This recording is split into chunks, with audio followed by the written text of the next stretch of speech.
हमने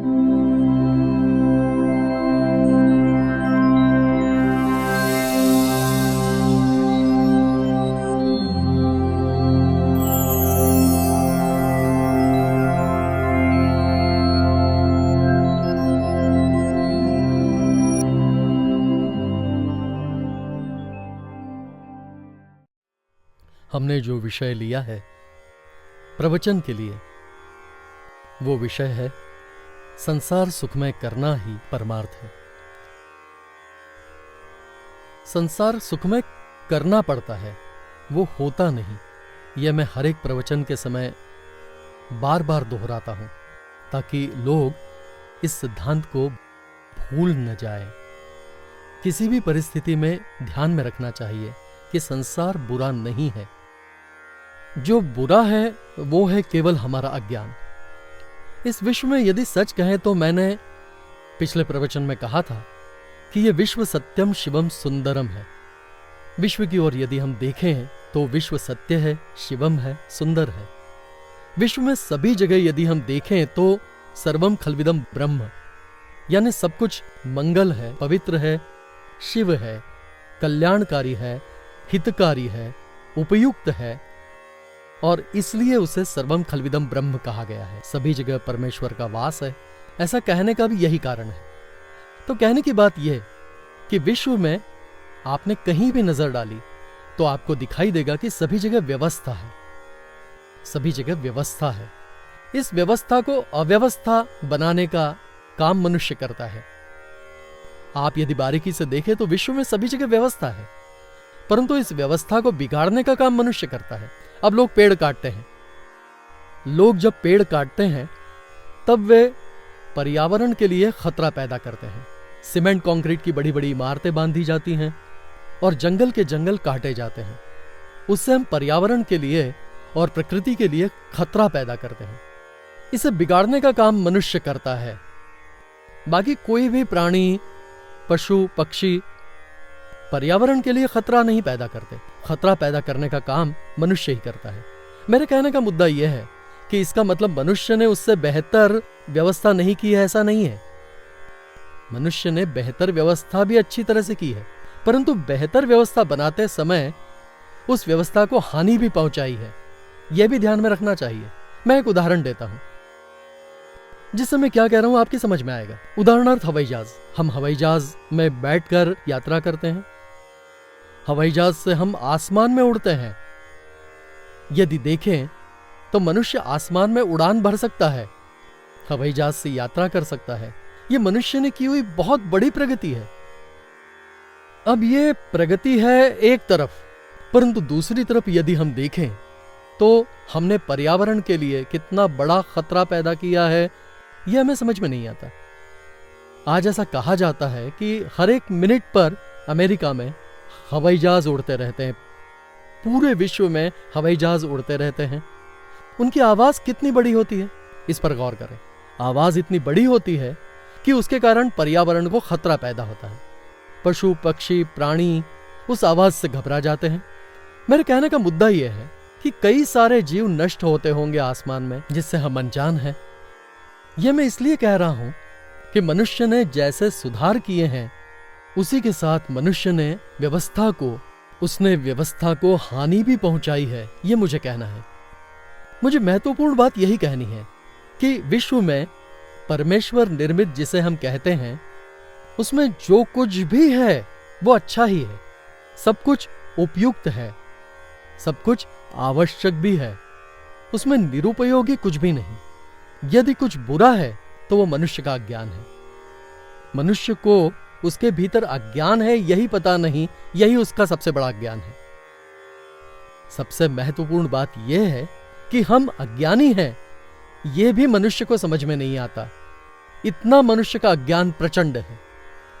अब जिसे अपने अज्ञान का ही पता नहीं, वो अज्ञान दूर कैसे करेगा? आज विश्व में यदि कुछ बुरा है तो अज्ञान है, बाकी कुछ भी बुरा नहीं। इसलिए अज्ञान से अहंकार उत्पन्न होता है, अभिमान उत्पन्न होता है, अविचार उत्पन्न होता है, असंतोष उत्पन्न होता है, असूया उत्पन्न होती है, असंतोष उत्पन्न होता है। सारी अनिष्ट बातें जो हैं, वे सारी अनिष्ट बातें अज्ञान से उत्पन्न होती है। और इसलिए अज्ञान को हटाकर उसके स्थान पर ज्ञान लाना, इसे जीवन विद्या ने महत्वपूर्ण स्थान दिया है। उसका कारण यह, और ज्ञान का कोई विकल्प नहीं, यह हमें ध्यान में रखना है। कर्मकांड करने से ज्ञान प्राप्त नहीं होता, या कर्मकांड करके हमारे जीवन की समस्याएं हल नहीं होती, अब तक हल नहीं हुई है और इससे आगे भी होंगी नहीं। और इसलिए कर्मकांड जीवन विद्या को अमान्य है, सत्कर्म जीवन विद्या को मान्य है। कर्मकांड करने से मनुष्य कट्टर बनता है, मूर्ख बनता है और मत्त यानी उन्मत्त बनता है। इसके विपरीत सत्कर्म करने से मनुष्य कर्मयोगी बनता है, मनुष्य नम्र बनता है, विनम्र बनता है और मनुष्य की जीवन में प्रगति होती जाती है। मैं ये इसलिए कह रहा हूं क्योंकि ये दोनों बातें भिन्न हैं, सत्कर्म और कर्मकांड। इसलिए सत्कर्म यानी अच्छे अच्छे कर्म करना, अच्छे कर्म करने को ही सत्कर्म कहते हैं। और इसलिए आज विश्व में यदि हम देखें तो विश्व में सर्वत्र सब कुछ अच्छा है, बुरा जो है वो है मनुष्य का अज्ञान। और इस अज्ञान को दूर करना यही एक महत्वपूर्ण बात है, बाकी कुछ भी नहीं। इसलिए मनुष्य के भीतर ज्ञान जैसे जैसे बढ़ते जाएगा वैसे ही सही मायने में वो सुखी होगा, आनंदित होगा, उसे शांति मिलेगी और संतोष मिलेगा। तो कहने की बात यह कि इस विश्व में बुरा कुछ भी नहीं है, बुरा है केवल अज्ञान। और इसलिए मनुष्य एकमात्र ऐसा प्राणी है जो इस विश्व की व्यवस्था में खतरा पैदा करता है, पर्यावरण के लिए खतरा पैदा करता है, प्रकृति की व्यवस्था के लिए खतरा पैदा करता है। ऐसा मनुष्य एक ही प्राणी है। और इसलिए ये विश्व जो है वो सत्यम शिवम सुंदरम है। उसे अधिक सुंदर कैसे बनाना है ये मनुष्य को सोचना चाहिए। वो अधिक कल्याणकारी, अधिक उपयुक्त कैसे बनेगा उसका मनुष्य को विचार करना चाहिए। और इसकी नित्य नूतनता जो है, उस नित्य नूतनता को अधिक कैसे बढ़ाना है उसका विचार करना चाहिए। कहने की बात यह है कि विश्व सत्यम शिवम सुंदरम ऐसा है, और विश्व में जो विविधता है वो विविधता भी बेहद पोषक और आवश्यक ऐसी विविधता है। और इसलिए मैंने जो उदाहरण दिया था पिछले प्रवचन में कि हमारी ये जो पांचों उंगलियां हैं, ये पांचों उंगलियां यदि सख्त रहीं तो आप खा नहीं पाओगे, भोजन नहीं कर सकोगे, कोई भी व्यवहार आप नहीं कर पाओगे, ये पांचों उंगलियां सख्त रहीं तो। अब मजे की बात यह है कि ये पांचों उंगलियां जब सख्त रहती हैं तब वे सब अलग अलग हो जाती हैं। देखिए, आप जब उंगलियां सख्त करते हो तब जैसे ही उंगलियां सख्त करते हो वैसे ही वे एक दूसरे से अलग हो जाती हैं। परंतु जब पांचों उंगलियां नम्र हो जाती हैं यानी झुकती हैं, तब वे सभी एक हो जाती हैं, तब वे सभी इकट्ठा हो जाती है। ये एक दृष्टांत भी यदि आप अच्छी तरह से याद रखोगे तो आपका जीवन सुनहरा हो जाएगा, आपका संसार नंदनवन बनेगा। आपके घर में 5 भाई हैं।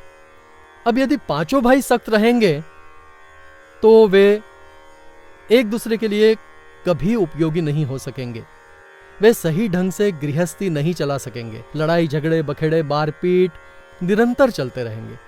परंतु यही 5 भाई यदि विनम्र हो गए, झुक गए और इकट्ठा हो गए तो क्या वो घर नंदनवन नहीं बन जाएगा? मजे की बात यह है कि ये सब हमें कोई बताता नहीं। हमें कहेंगे तीर्थ यात्रा करो, व्रत करो, उपवास तप करो, ये करो, वो करो, अभिषेक करो, ये सभी बातें हमसे कहेंगे।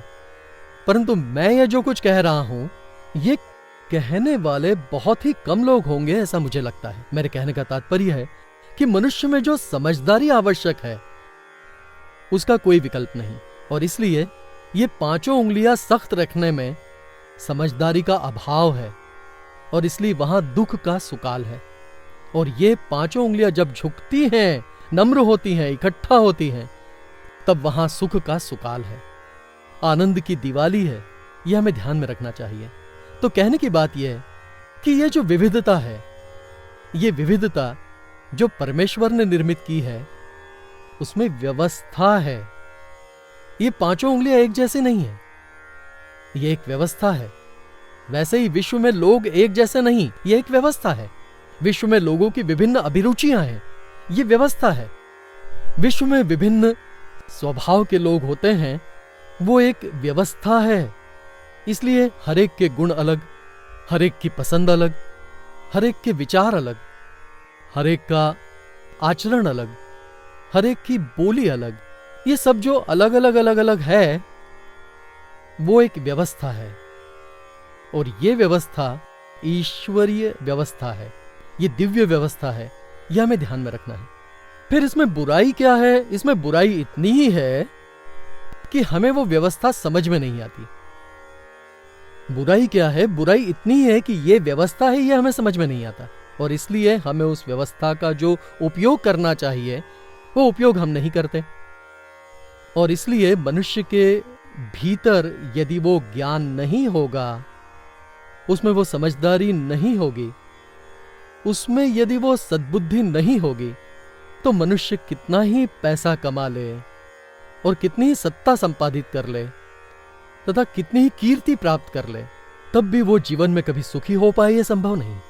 और इसलिए जीवन विद्या कहती है कि ये जो विविधता है, ये विविधता आवश्यक है। विविधता में सौंदर्य है, विविधता में आनंद है, विविधता में अमृत है, और इसलिए ये विविधता जीवन के लिए आवश्यक है। और यदि इस विविधता का हम विचार करें तो इस विविधता का आप पहले स्वीकार करें। आपके घर में 4 बच्चे हैं, ये चारों बच्चे भिन्न भिन्न स्वभाव के होंगे, वृत्ति के होंगे, रुचि के होंगे। उनमें से हर एक की होशियारी भिन्न होगी, हर एक का रुझान भिन्न होगा, हर एक का सोचने का तरीका भिन्न होगा, और हर एक में जो गुण हैं वे गुण भिन्न होंगे। अब भिन्न है ये व्यवस्था का एक भाग है। सब यदि एक जैसे होंगे तो वो अव्यवस्था बन जाएगी, परंतु ये सब जो भिन्न भिन्न प्रकार हैं वो एक व्यवस्था है। और इससे ही ये विश्वरथ जो ये चल रहा है वो उसी के कारण चल रहा है।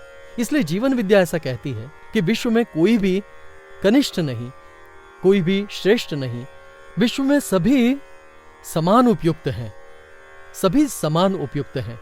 इनमें कोई कनिष्ठ नहीं, कोई श्रेष्ठ नहीं, सभी समान उपयुक्त हैं। यह व्यवस्था का एक भाग है, और इसलिए उस दृष्टि से हमें देखना चाहिए। इसलिए किसी भी बच्चे के गुण देखने चाहिए, उसकी पसंद देखनी चाहिए और उसे प्रोत्साहित करना चाहिए। यदि एक आध बच्चा डॉक्टर बनने के काबिल हो और तुम उसे इंजीनियर बनाने का प्रयास करोगे तो वो जीवन में असफल होगा, वो जीवन में असफल होगा, हिम्मत हारेगा, उसे जीवन में सफलता नहीं मिलेगी।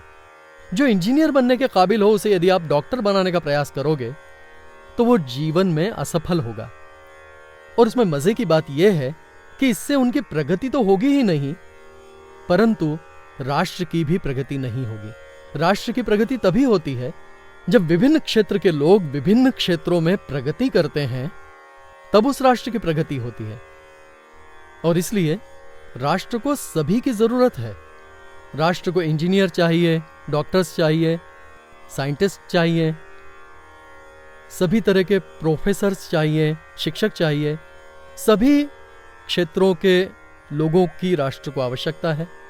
और ये जो विविधता है, उस विविधता में विशेषता है, उस विविधता में अमृत है। यह हमें ध्यान में रखना चाहिए। और इसलिए कोई गौण नहीं, कोई श्रेष्ठ नहीं, यह हमें ध्यान में रखना चाहिए। कोई शरारती लड़का है, मैं आपको एक उदाहरण बताता हूं।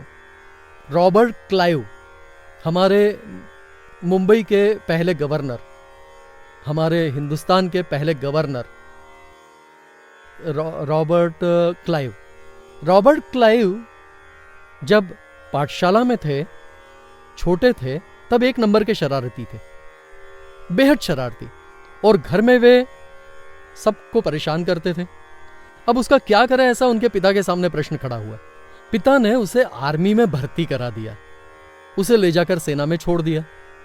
उस सेना में उसकी जो शरारतें थी, वो शरारतें सेना में जाने के बाद उन्हें एक उचित मोड़ प्राप्त हुआ, और ऐसे करते करते वो प्लासी की लड़ाई में, फ्रांस यानी फ्रेंच और अंग्रेजों की जो लड़ाई हुई, उस लड़ाई में रॉबर्ट क्लाइव ने कुछ ऐसी योजनाएं बनाई और अपने वरिष्ठों को बताई कि उसके कारण प्लासी की उस लड़ाई में अंग्रेजों की विजय हुई और फ्रांस का पराजय हुआ।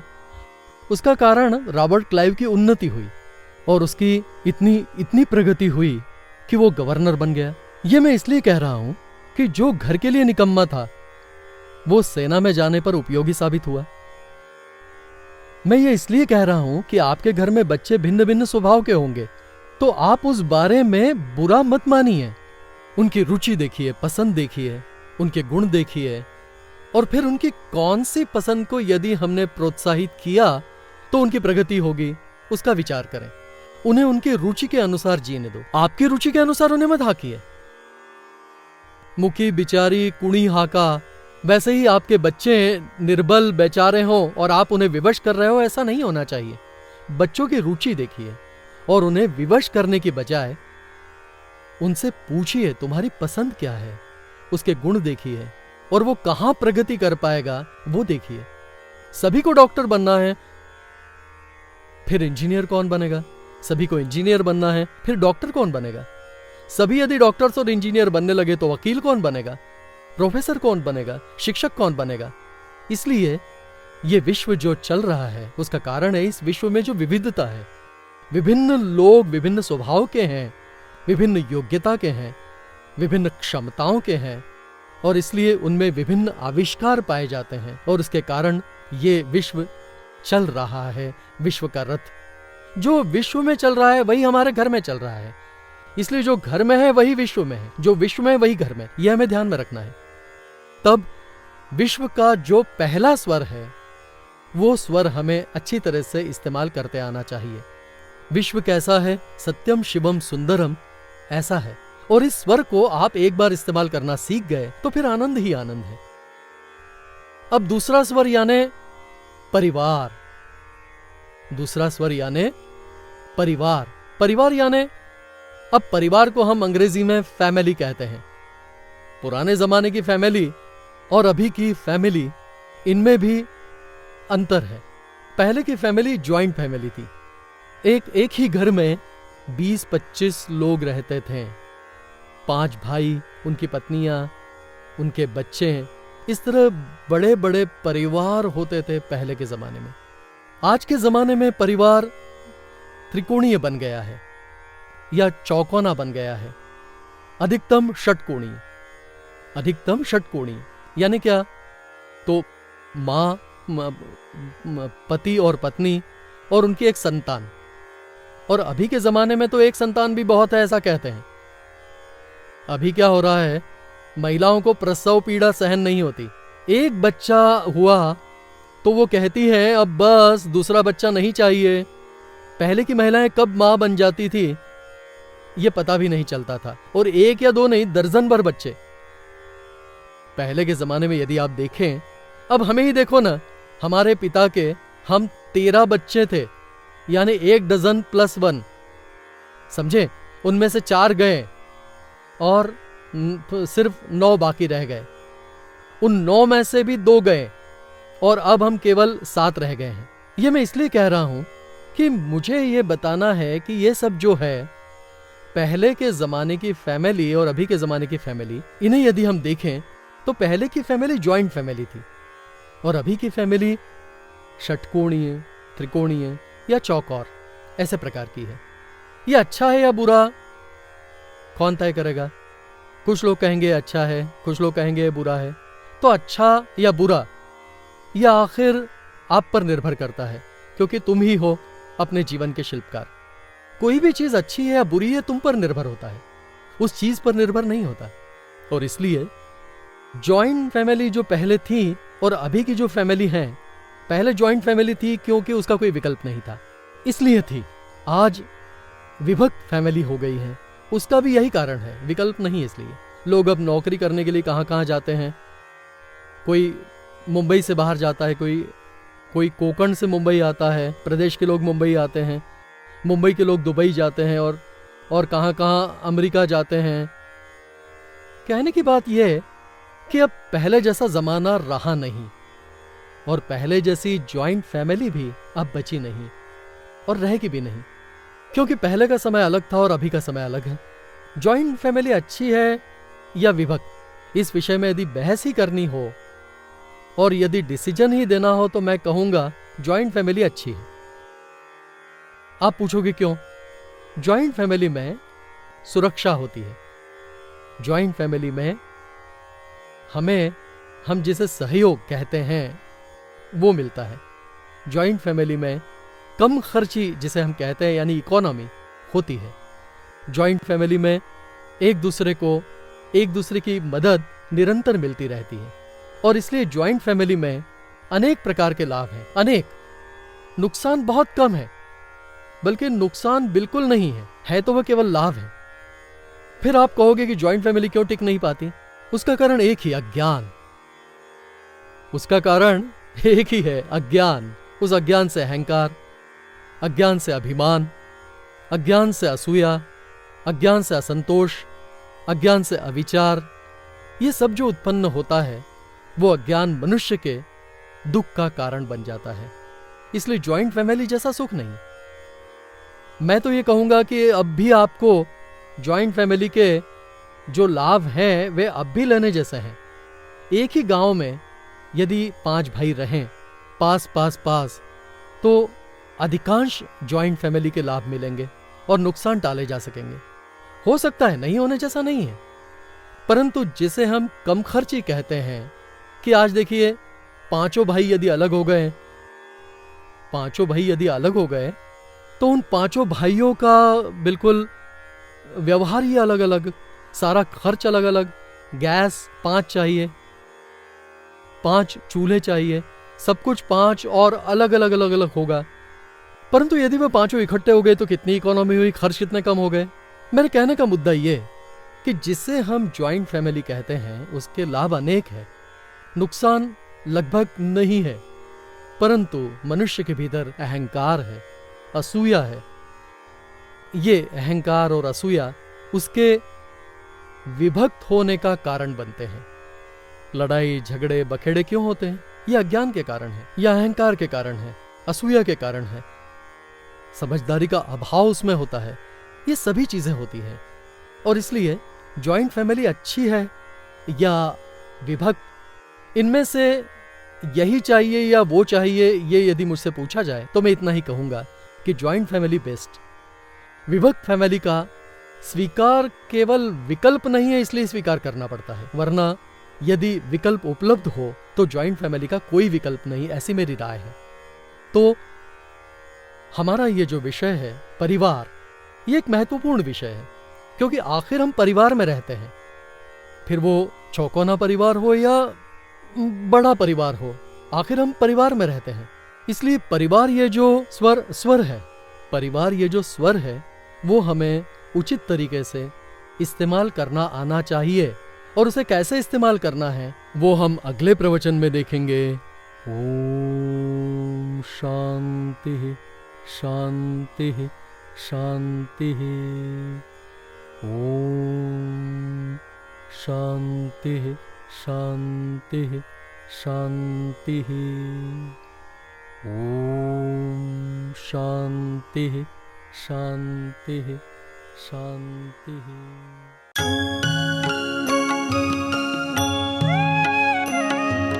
हे ईश्वर सबको सन्मति दे, आरोग्य दे, सबको सुख दे, आनंद और ऐश्वर्य दे, सबका भला कर, कल्याण कर, रक्षण कर, और तेरा मीठा नाम मुख में निरंतर रहने दे।